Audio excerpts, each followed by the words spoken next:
नमस्कार दर्शक बंधु सत्य शांति मार्गदर्शन यूट्यूब चैनल को आपण मानक हार्दिक स्वागत। प्रिय भगवत प्रेमी दर्शक बंधु 25 तारीख गुरुवार हेउची सर्वसम्मत एकादशी जहाँकि निर्जला एकादशी नाम नामांकित। एही दिनटी को आपण माने जदि हालकार नउचंती ना तेबे आदौ भी हालकार नियंतु नहीं, काहेकि ना एही विशेष महत्वपूर्ण परीक्षा दिन रे एही ब्रह्म मुहूर्त उठी एही दिन आपण माने ब्रह्म मुहूर्त उठी करि दियंतु चारोटी उपाय। देखिबे दर्शक बंधु आपणकर जावतीय धनजनित समस्या अवश्य दूरीकरण हेबो।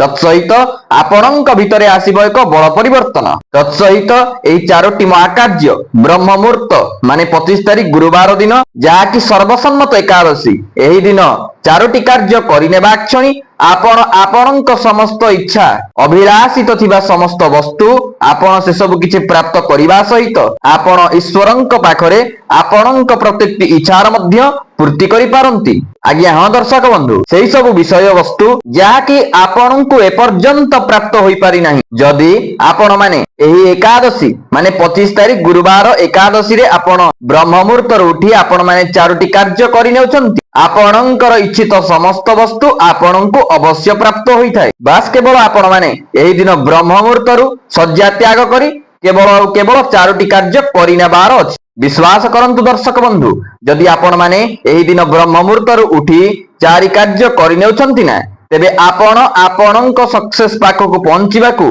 आपणको केही भी अटकाई परिबे नाही, काहेकि ना एहा हेउची रामबाण सम उपाय। आज्ञा जदि मु बतैथिबा नियम अनुशासन विधि एही अनुसारे आपण एही चारोटी कार्य करि नेउछंती ना दर्शक बंधु तेबे 21 दिन रु 21 दिन भितरे आपणकर समस्त इच्छा गुड़िक अवश्य आपणको प्राप्त होई थाए। एही 21 दिन रहस्यटी को मु काहेकि कहूची आपण माने प्रथमे बुझिबा पई पड़िबो। देखिबे दर्शक बंधु एही उपायटी को आपण जे क्षणी रुकी करिवे माने ब्रह्म मुहूर्त समयरु आपणको बी पॉजिटिव लागिबा सहित आपण सेही दिन ठारू किछि ना किछि उन्नति मध्य करि चलिबे। आ एटा मध्य जानि परिबे नाही मु उपाय करिबा द्वारा मते किछि उन्नति प्राप्त हेउछि। आ सेते बेले आपण भाबिबे नाही मु गोटे कोठी चैनल रु गोटे भिडियोटी देखिथिली एटा को मु मध्य करिछि मो जीवन रे आदर्श रे आनिछि जद्वारा कि मते सक्सेस अवश्य प्राप्त होईछि। प्रिय बंधुगण आपणकर मानसिक पटल रे तो अनेक प्रकार इच्छा सब थिबो तन्मध्यरु भौतिक इच्छा हेउ किंबा आध्यात्मिक इच्छा हेउ। प्रथमे जानि रखंतु ए भौतिक इच्छा कौन एवं आध्यात्मिक इच्छाटी कौन। भौतिक इच्छा हेउची सेही सबु जिनिस जाकी भौतिक जगतर विषय वस्तु आपण पाइबा पई चेष्टा करन। माने आपण जदि किछि नूतन गृह निर्माण करूअछंती किंबा जमी किणा बिका करूअछंती किंबा कौनसी धन प्राप्तिर आपण मार्ग खोजुअछंती किंबा अन्यान्य पदवी आपण प्राप्त करिबा पई चाहंती ए सब किछि हेउची भौतिक जगतर गोटिए गोटिए विषय वस्तु। ए समस्त इच्छा मध्य आपणकर अवश्य पूर्ण होइथाय जदि आपण माने एही दिन माने 25 तारीख गुरुवार जहाँकि ब्रह्म मुहूर्तर समय सेही समय उठी आपण माने चारोटी गुप्त उपाय करि नेउछंती। अन्यटी हेउची आध्यात्मिक शक्ति। एई आध्यात्मिक शक्ति कोन जे माने कि किछि व्यक्ति थिबे से माने प्रभुंकर भक्ति को प्राप्त करिबा पई चाहुथिबे सेमानंक मनरे एक निर्मल भक्ति स्फुरण करिया पई से माने सत चेष्टा करूथिबे किंतु हेई पारु नथिबो।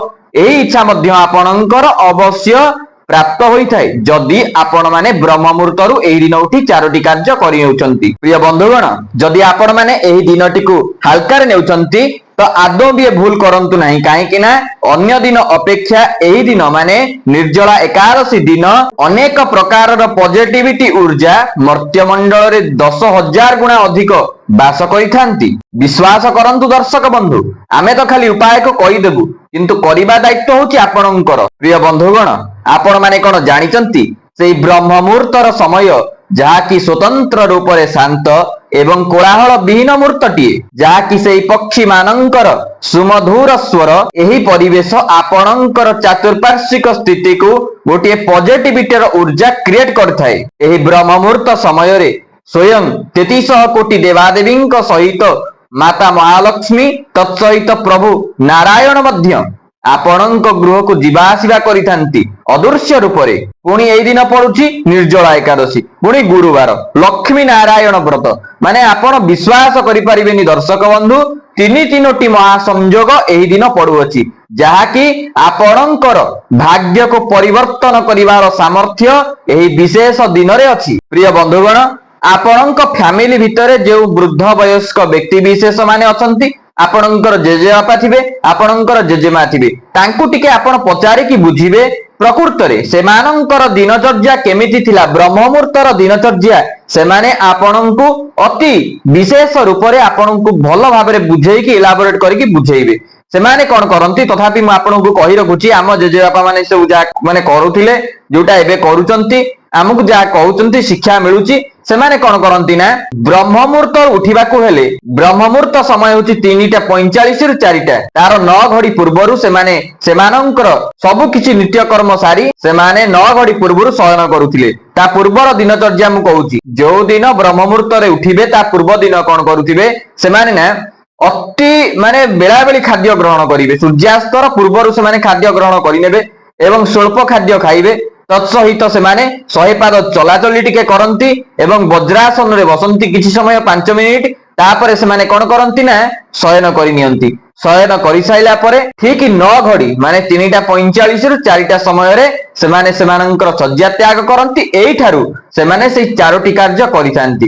କିନ୍ତୁ ଆଜିକାଲିକା ଯୋଉ ଆଧୁନିକ ଯୁଗର ଯୁବପିଢି ଅଛନ୍ତି, ସେମାନେ କଣ କରୁଛନ୍ତି, ମୋବାଇଲ ଦେଖି ଦେଖି ଶୋଉଛନ୍ତି 2ଟା 3ଟା ରାତିରେ, ମାନେ ଯୋଉଟାକୁ କହନ୍ତି କି ବ୍ରହ୍ମ ମୁହୂର୍ତ୍ତ ସମୟରେ ସେମାନେ ଶୋଉଛନ୍ତି, ଉଠୁଛନ୍ତି ଦିନ 10ଟାରେ, ଦାନ୍ତ ଘଷୁଛନ୍ତି, ନିତ୍ୟ ନୈମିତିକ କାମ୍ୟ କର୍ମ ସବୁ କରୁଛନ୍ତି, ଯୋଉଟା କି ଦିନଚର୍ଯ୍ୟା ଏକଦମ ବିଗିଡିକି ଅଛି। ସେଥିପାଇଁ ସେମାନଙ୍କୁ କୌଣସି ପ୍ରକାରର ସକ୍ସେସ ଆଜି ପର୍ଯ୍ୟନ୍ତ ପ୍ରାପ୍ତ ହେଇନାହିଁ କି ହେଇପାରୁନାହିଁ। କିନ୍ତୁ ଆମ ଜେଜେବାପାଙ୍କ ବୟସର ଯୋଉ ବ୍ୟକ୍ତି ବିଶେଷ, ସେମାନେ ଯେଉଁ କାର୍ଯ୍ୟରେ କି ହାତ ଦେଉଥିଲେ ତାହା ସମ୍ପୂର୍ଣ୍ଣ ରୂପରେ କରୁଥିଲେ ଏବଂ ଏଥିରେ ସିଏ ସକ୍ସେସ ମଧ୍ୟ ଅବଶ୍ୟ ପ୍ରାପ୍ତ କରୁଥିଲେ। କିନ୍ତୁ ଆଜିକାଲିକା ଯୁବ ବୟସ ଯୋଉ ପିଢି ସବୁ ହେଲେଣି, ସେମାନଙ୍କ ଭିତରେ ସେତିକି ସାମର୍ଥ୍ୟ କାହିଁ, ସେତିକି ଧୈର୍ଯ୍ୟ କାହିଁ, କେବଳ ଆଉ କେବଳ ତାର ଗୋଟିଏ ମାତ୍ର କାରଣ ହେଉଛି ଯୁବପିଢିଙ୍କର ଦିନଚର୍ଯ୍ୟା ସଂଯମତାରେ ନାହିଁ। ତ ଦର୍ଶକ ବନ୍ଧୁ, ମୋର ଗୋଟିଏ ମାତ୍ର କହିବାର ଅର୍ଥ ହେଉଛି ସେମାନଙ୍କର ମାନେ, ତ ପ୍ରିୟ ଦର୍ଶକ ବନ୍ଧୁ, ମୋର ଏତିକି ଖାଲି କହିବାର କଥା ହେଉଛି, ଆପଣଙ୍କର ଜେଜେବାପା ଜେଜେମାଙ୍କର ଯେଉଁ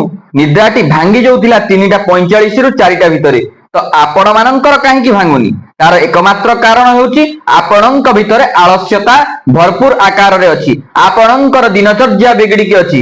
କିନ୍ତୁ ଆପଣ ଚିନ୍ତାମୁକ୍ତ ରୁହନ୍ତୁ, ମୁଁ ଗୋଟିଏ ବିଧି ଆପଣଙ୍କୁ କହିବି, ସେଇ ବିଧି ଅନୁସାରେ ଯଦି ଆପଣ କରୁଛନ୍ତି ତେବେ ସମସ୍ତ ସମସ୍ୟା ଆପଣଙ୍କର ଦୂରୀଭୂତ ହେବ। ସର୍ବପ୍ରଥମେ ଆପଣ ଚେଷ୍ଟା କରନ୍ତୁ ବେଳାବେଳି ଖାଦ୍ୟ ଏଇ ଦିନ ଗ୍ରହଣ କରିକି ବେଳାବେଳି ଶୟନ କରନ୍ତୁ। ମାନେ ପୂର୍ବ ଦିନ ଆପଣ କଣ କରିବେ, ସୂର୍ଯ୍ୟାସ୍ତ ପୂର୍ବରୁ 1 ଘଡ଼ି ପୂର୍ବରୁ ଆପଣ ଖାଦ୍ୟକୁ ଗ୍ରହଣ କରନ୍ତୁ ଏବଂ 2 ଘଣ୍ଟା ପରେ 7ଟା ରୁ 8ଟା ଭିତରେ ଆପଣ ଶୟନ କରନ୍ତୁ। ଦେଖିବେ ଆପଣଙ୍କ ନିଦ୍ରା ବ୍ରହ୍ମ ମୁହୂର୍ତ୍ତ ସମୟରେ ଭାଙ୍ଗିଯିବ, ମାନେ ଏକାଦଶୀ ଦିନ। ଯଦ୍ୱାରା କି କଣ ହେବ, ଆପଣ ମାନେ ଅତି ସୁନ୍ଦର ଭାବରେ ଏହି 4ଟି ମହାକାର୍ଯ୍ୟ ମଧ୍ୟ କରିପାରିବେ। ଆଉ ଯେଉଁ କ୍ଷଣିକରୁ ହିଁ ଆପଣ ଏହି 4ଟି ମହାଗୁପ୍ତ ଉପାୟ କରିନେଉଛନ୍ତି, ସେହି ସମୟରୁ ହିଁ ଆପଣ ଜାଣିପାରିବେ ଆପଣଙ୍କର ଇଚ୍ଛା ପୂର୍ଣ୍ଣ ହେଉଛି କି ନାହିଁ। କିନ୍ତୁ ଏହାକୁ ଧାର୍ମିକ ମନୋବୃତ୍ତିରେ କରିବାର ଅଛି। ଯଦି ଆପଣ ଅଧର୍ମ ମନୋବୃତ୍ତି ନେଇ କରୁଛନ୍ତି, ତେବେ ଏହା ଆପଣଙ୍କୁ କଦାପି ପୂର୍ଣ୍ଣ ହେବ ନାହିଁ, ଯାହା କିଛି ଆପଣ ଇଚ୍ଛିତ କରିଛନ୍ତି। ଯଦି ଆପଣ ନ୍ୟାୟରେ ଅଛନ୍ତି, ଧର୍ମରେ ଅଛନ୍ତି, ନୀତିରେ ଅଛନ୍ତି ଏବଂ ସଦ୍ଭାବନାରେ ଆପଣ କରୁଛନ୍ତି ଉପାୟଟିକୁ, ତେବେ ନିଶ୍ଚିନ୍ତ ରୂପରେ ଆପଣଙ୍କୁ ସେହି ସକ୍ସେସ ଅବଶ୍ୟ ପ୍ରାପ୍ତ ହେବ, ଯାହାକି ଆପଣ କଳ୍ପନା ବି ସୁଦ୍ଧା କରିପାରିବେ ନାହିଁ। ଆଉ ହଁ ପ୍ରିୟ ଦର୍ଶକ ବନ୍ଧୁ, ଯଦି ଆପଣ ମାନେ ଭିଡିଓଟିକୁ ଦେଖିବା ପାଇଁ ଆସିଛନ୍ତି, କିଛି ବିବରଣୀକୁ ଜାଣିବା ପାଇଁ ଚେଷ୍ଟିତ ଅଛନ୍ତି, ତେବେ ଆପଣ ମାନଙ୍କୁ ଏତିକି ରିକ୍ୱେଷ୍ଟ, ପ୍ରାରମ୍ଭରୁ ଶେଷ ପର୍ଯ୍ୟନ୍ତ ଅବଶ୍ୟ ଦେଖନ୍ତୁ। କାହିଁକି ନା ବହୁତ ବ୍ୟକ୍ତି ବିଶେଷ ଅଛନ୍ତି, ସେମାନେ କଣ କରନ୍ତି ନା ଭିଡିଓଟିକୁ ସ୍କିପ୍ କରି କରି ଯାଆନ୍ତି ଏବଂ ସେମାନେ ଉପାୟଟିକୁ ଦେଖି ଦେଇକି ଚାଲି ଯାଆନ୍ତି। ସେଇଟା ସବୁଠୁ ବଡ ମସ୍ତ ବଡ ଭୁଲ। ମାନେ ମୋର କହିବାର ଅର୍ଥ ହେଉଛି, ଯଦି ଆପଣ ଉପାୟକୁ ଖାଲି ଜାଣିବାକୁ ଆସିଛନ୍ତି, ବିଧି କରୁନାହାନ୍ତି, କୌଣସି ନିୟମରେ ଆପଣ ରହୁନାହାନ୍ତି, ତେବେ ନିଶ୍ଚିନ୍ତ ଏହା ନିଷ୍କ୍ରିୟ ହୋଇଯିବ, ଆପଣଙ୍କୁ କୌଣସି ପ୍ରକାର ଫଳ ପ୍ରଦାନ କରିବ ନାହିଁ। ଯଦି ଆପଣ ଏପରି କରୁଛନ୍ତି ଯେମିତି ଗୋଟିଏ ତୃଷାର୍ତ ବ୍ୟକ୍ତି ମରୁଭୂମିରେ ଜଳକୁ ଖୋଜିଥାଏ, ଠିକ ସେମିତି ଆପଣ ମାନେ ଏହି ଚ୍ୟାନେଲର ଭିଡିଓଟିକୁ ଦେଖିବା ପାଇଁ ଆସିଛନ୍ତି। ସେଥିପାଇଁ ଆପଣ ମାନଙ୍କୁ ଏତିକି ରିକ୍ୱେଷ୍ଟ, ଆପଣ ମାନେ ପ୍ରାରମ୍ଭରୁ ଶେଷ ପର୍ଯ୍ୟନ୍ତ ଅବଶ୍ୟ ଦେଖନ୍ତୁ।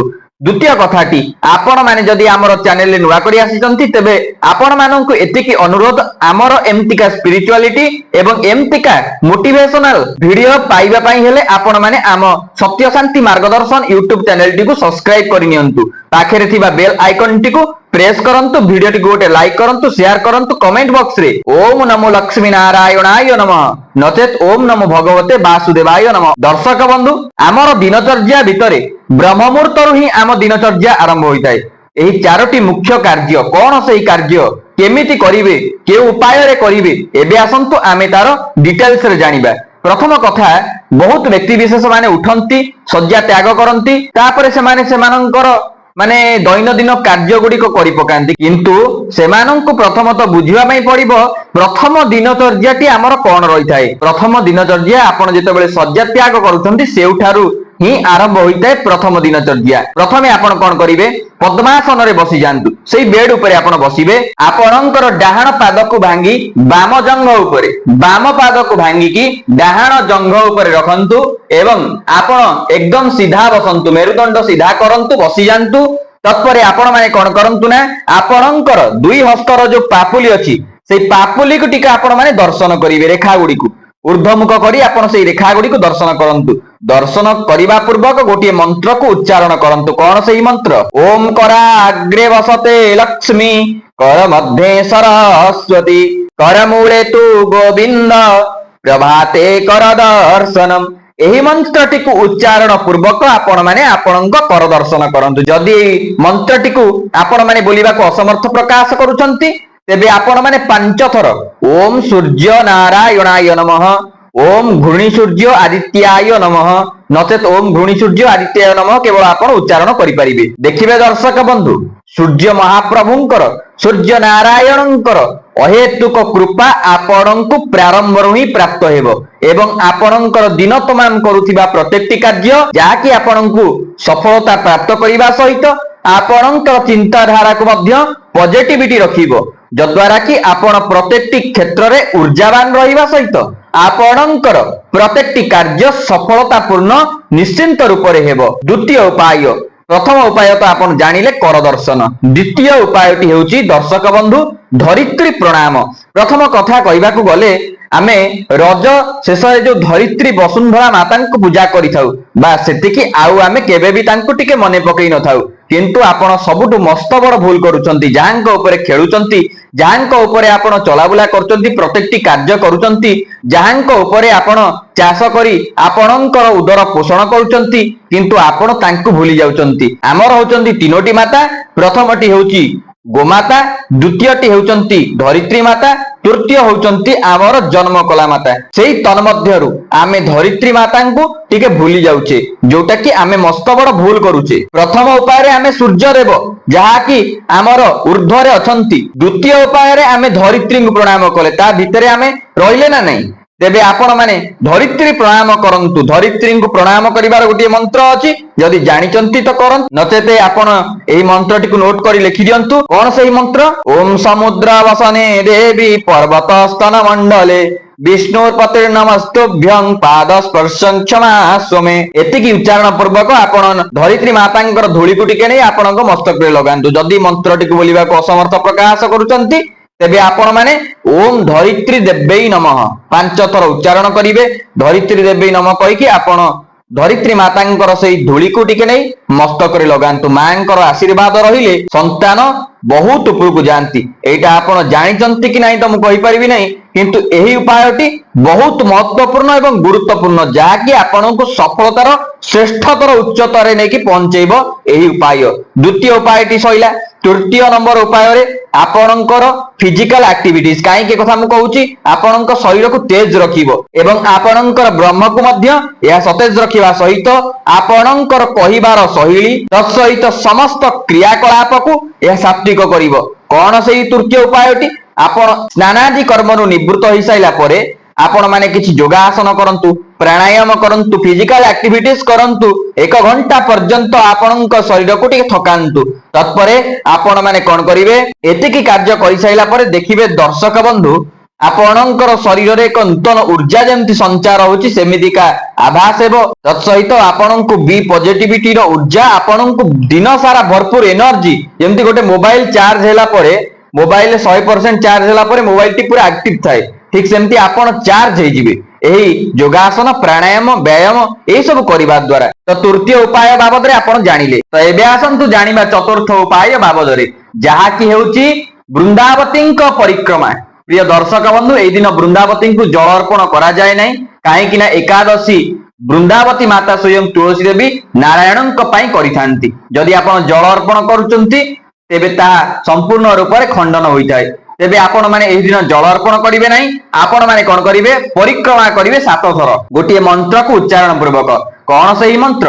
ଓಂ ଲକ୍ଷ୍ମୀ ନାରାୟଣାୟ ନମଃ। ଅତ୍ୟନ୍ତ ସୂକ୍ଷ୍ମ ମୂଳ ମନ୍ତ୍ରଟିଏ। ଯଦି ଆପଣ ମାନେ ଏହାକୁ କରୁଛନ୍ତି ତେବେ ନିଶ୍ଚିନ୍ତ ରୂପରେ ମାତା ବୃନ୍ଦାବତୀଙ୍କର ଅହେତୁକ କରୁଣା କୃପା ଆପଣଙ୍କ ଉପରେ ରହିଥାଏ। ଏହା ହେଉଛି ଏକ ସିଦ୍ଧ ଚାକ୍ଷୁଷ ଅନୁଭୂତିର କାରିଗାଟିଏ। ତ ଦର୍ଶକ ବନ୍ଧୁ, ଏହା ଥିଲା 4ଟି ଉପାୟ, ଯାହାକୁ କି ଆପଣ ମାନେ ଏହି ଦିନ ମାନେ ଗୁରୁବାର 25 ତାରିଖ ବ୍ରହ୍ମ ମୁହୂର୍ତ୍ତ ସମୟରୁ କରିଦେବାର ଅଛି। ଯଦି କରୁଛନ୍ତି ଏହା ଆପଣଙ୍କ ସହିତ ଆପଣଙ୍କ ପରିବାର ବର୍ଗ ମାନଙ୍କ ନିମିତ୍ତ ହିତମଙ୍ଗଳ। ତେବେ ଦର୍ଶକ ବନ୍ଧୁ, ଆଜି ପାଇଁ ବାଣୀକି ଏଇଠି ବିରାମ ଦେବା। ରହୁଛି, ନମସ୍କାର, ଜୟ ଜଗନ୍ନାଥ।